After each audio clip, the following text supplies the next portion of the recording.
Welcome to the Frightflix channel and the weekly review of The Walking Dead. We call it Till Death Do Us podcast. My name is Nate and I'm here with my wife. I'm Jamie. You can find me at NateFlix on Twitter. And you can find me at Wifey Knifey. Every week, the last few weeks, we've been live tweeting the episodes and then sitting down to do a reaction review. Which I've had second thoughts about because always on Monday morning I think of a few other insights that I should have said. But it is what it is. We live in the present. We just finished watching it. We're sitting down to review Season 6, Episode 7. The episode title is Heads Up. It's the penultimate episode of this half of the season. Next week, we're heading into the big mid-season finale. And the mid-season finale is always a huge episode, and I suspect that this season will be no different. It's set itself up to be huge. Well, we've got at the very end, we had really the only one of two major developments from this episode. It started with one where we found out that Glenn is in fact alive. We'll get to that in a second. And then it ended with a building collapsing and taking out a huge part of the wall, letting in an army of walkers. So those were the two big developments. There was a lot of character building, a lot of dialogue scenes. Pretty good, but honestly, this whole episode was there to set up next week's episode. Absolutely. This was a builder episode. I don't mind it at all because, again, we got the payoff of the Glenn storyline, which I've been waiting for. And as you'll know from a couple... Which everybody on the internet has been waiting for. Which you'll know from a couple reviews back, I culled some information from my various social media accounts because, you know, I don't know if you know this, I'm a very big deal. I'm on social media. I don't think a lot of you are. But a few of people I follow on social media had suggested that it was Nicholas that fell on top of Glenn, and that was whose guts were being ripped out, and that is exactly what happened, and that's so cool. And Glenn sort of shimmied his way under the dumpster and was sort of saved that way, and then he got out, you know, he waited it out, he waited for the herd to dissipate, and then he got out, and then he runs into Enid of all people. Right. Well, I mean, he didn't even run into her. She was like, "Hey, buddy, here's some water." Yeah. You know. Although, in the first of many little things that I didn't really like, "Hey, buddy, here's some water. Go away. I don't want to talk to you." You know, Enid's bugging me. She's kind of giving me this whole, like, I want to be an emo teenager thing, which is fine because, you know, in our society, being an emo teenager is all but expected. But I feel like in this civilization, you don't have that luxury. Be a team player or GTFO. Yeah. And maybe she was trying to GTFO, but Glenn wouldn't let her. He said, "Hey, no, stupid, I'm here to help you. I want to help save you. Let's go back home together." And Enid's like, "Oh, no, I don't have a home. Blah, blah, blah. Alexandria isn't my home. Blah, blah, blah, blah, blah." Okay, so, before we move on, so you're satisfied with the resolution of the whole Glenn situation? I mean, satisfied, yes, because I didn't want him to die, but I see how it's sort of a cop-out that he lived. Yeah. I get that. Yeah. I totally get how people are saying that. Well, I mean, it was, I don't know, it just feels like a cheat. You know, because he's cheated death so many other times. No, because they shot it in a way to make us think he was dead, just to go, aha, he isn't, you know, and it was, leave him in a tight spot and then show us how he escapes. Don't have him looking down at quote unquote his guts being ripped out. I don't know. I just I feel you.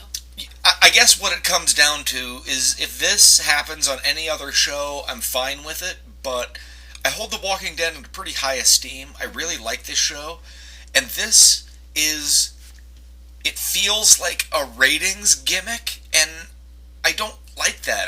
Because they don't need it. I want to think this show is better than, oh, we tricked our viewers, haha. And it just felt like a gimmick, and then with the way everything played out, to be honest with you, Enid is in a building like a few feet away, and when Glenn gets out from under the dumpster, he literally runs 10 feet and then goes in a window. Not only that, to get in said window, he has to duck under a metal staircase that leads up to a very defensible roof, which is just makes me think, okay, so that's another cheat because you shot the scene earlier to make it look like it was totally inescapable. But Glenn, who's really good at escaping, had several super easy escape routes right there and decided to climb up on top of a dumpster instead. Well, and that leads me back to the point I had made a few weeks ago when Glenn originally got into this predicament, is that he was following Nicholas. Nicholas, who had no real-world experience, who he had no business listening to or following, he did anyways. So, our Glenn, our pizza delivery guy Glenn, would have known what to do. I really like Stephen Young and the character of Glenn. So it's not that I'm like bummed that he is still alive. I just wish the show would have taken a different route with it.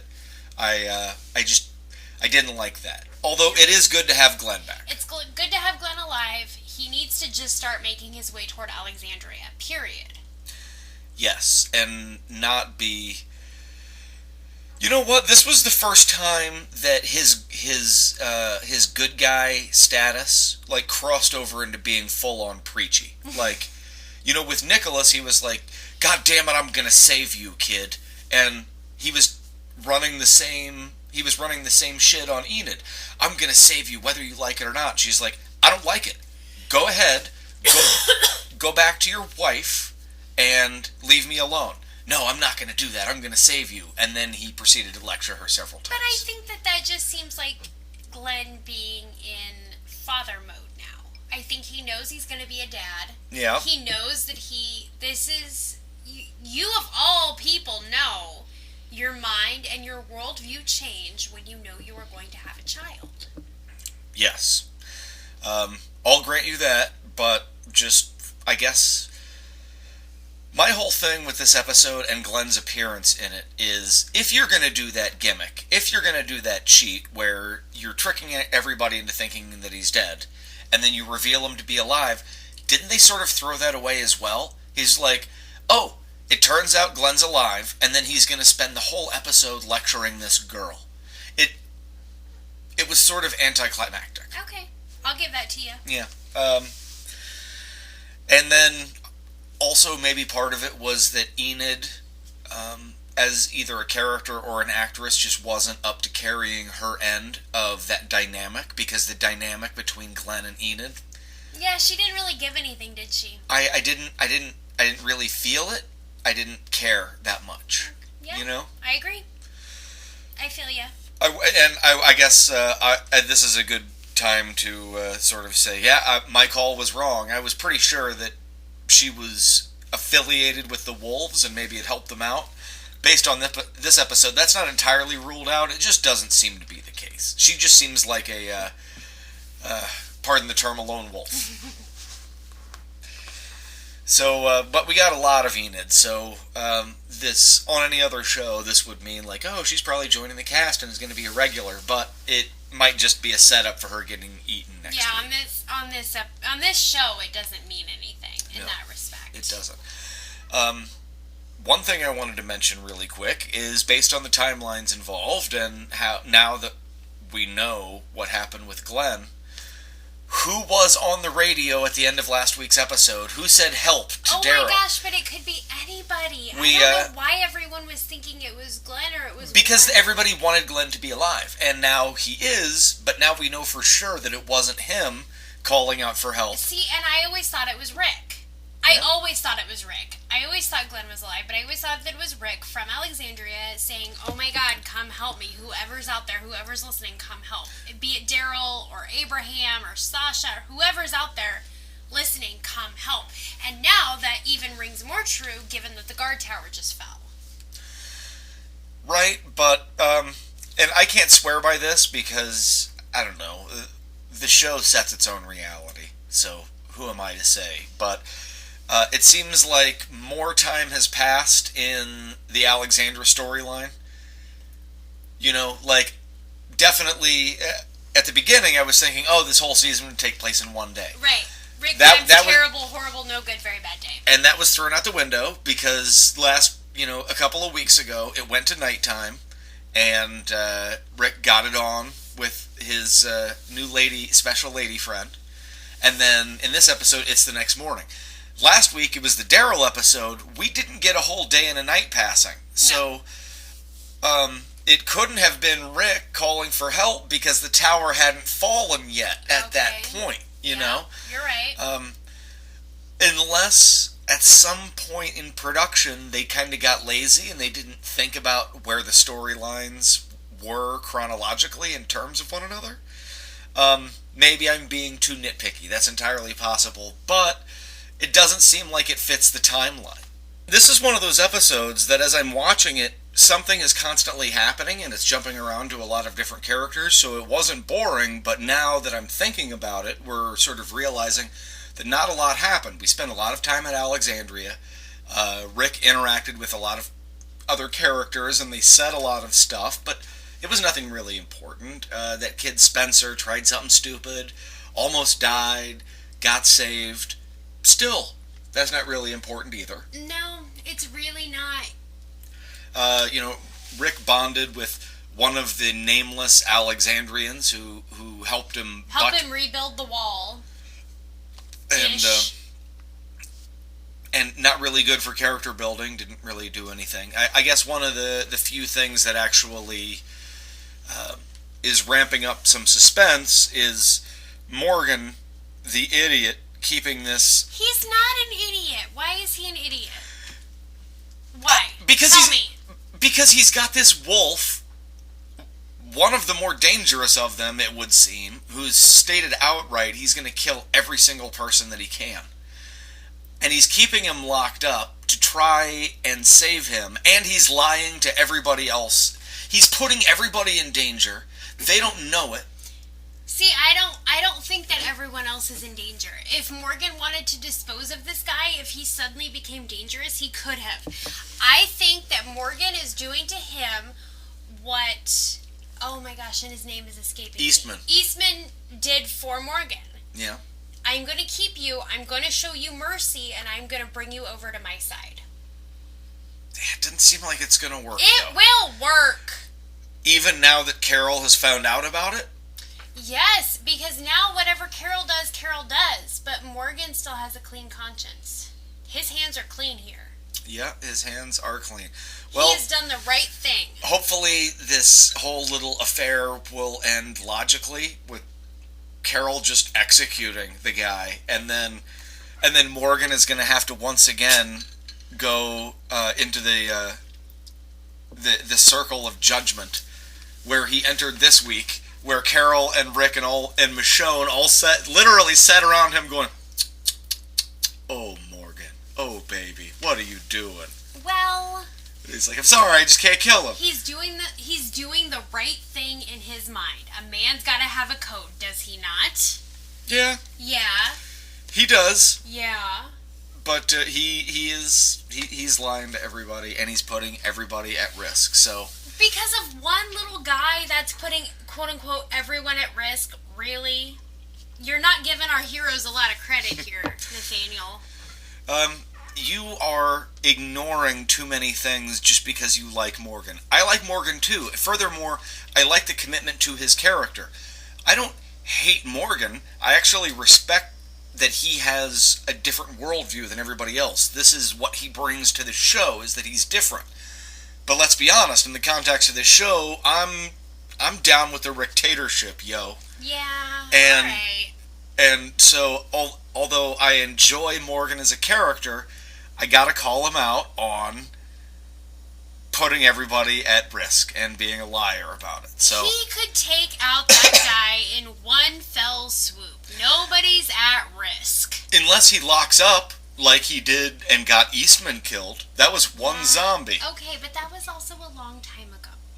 I think that Morgan has developed since then. He's evolved. Well, I guess we will find out next week, because now that the wall has come down, the walkers have come in, you know this wolf is going to get loose. You know this shit is going to come to a head one way or the other. So I guess we will find out about that. Was there anything else that... That was pretty much it this episode. One other thing. Rick and Carl teach Ron Weasley how to shoot, and then at the very end of the episode, Ron Weasley is stalking Carl and fondling his gun as if he's going to shoot his rival. So they're definitely, I don't know, I mean, they could just not get back to that. It could just be a tease, but the tease was definitely there for Carl to get shot. And then as they're teasing it, Jamie blurts out, "Oh my god, I just found out that in the comics Carl gets his eye shot out! Oh my god, Ron Weasley's gonna shoot out his eye!" I did! That would be a cool way to tie into the comics. Although we know that the show exists independently of the comics, there's no guarantee that that's the direction it's going to go. I just love having that source material and having that as a as like an enticement. Like, this could happen. Definitely. They will have to... I would caution them, as they will have to handle it carefully, as maybe that happens in the season finale or just before a time jump, because on the show, we've already seen Carl get shot and almost killed and then spend a slow time recovering once before.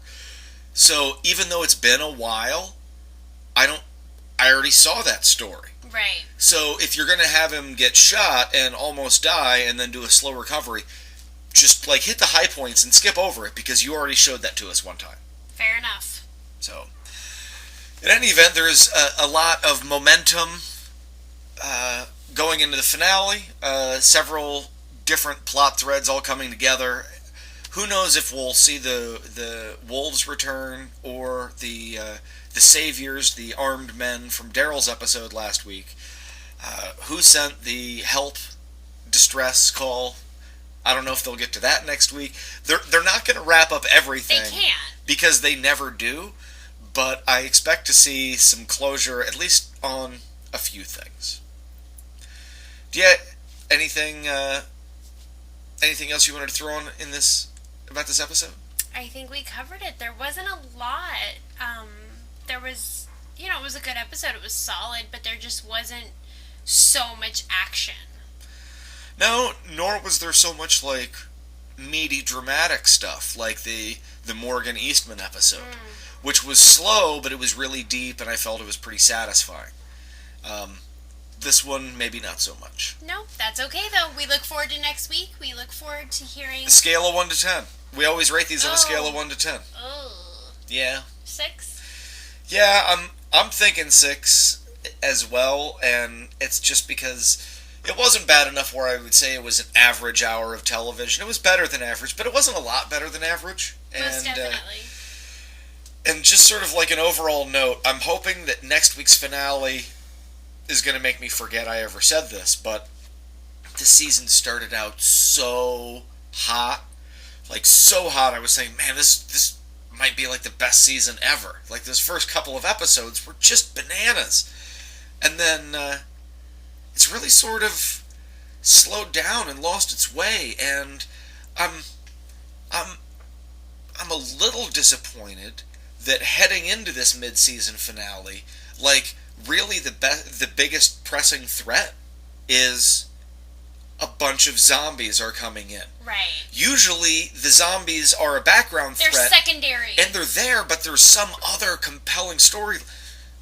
Right now, all their compelling storylines have sort of been backburnered, and now, like, it just seems like it's going to be a zombie action episode, which can be awesome. But hopefully they're going to surprise us, and they're going to throw something else in there other than our people versus a bunch of zombies, because honestly, we know how that's going to turn out. Zombies don't do so well against our people. Right. Alright, so that wraps it up for this week. 6 out of 10 for Heads Up. Decent episode. Hopefully setting up something epic that's going to happen next week. We will be back next week to review that episode. Respond to this video if you have a comment or a question or some way that we were totally wrong or off base. We'd love to hear from you. Otherwise, find us on Facebook and Twitter. I'm at NateFlix with an X. I'm at Wifey Knifey on Twitter, so let us know what you think. We'll be back next week. Good night.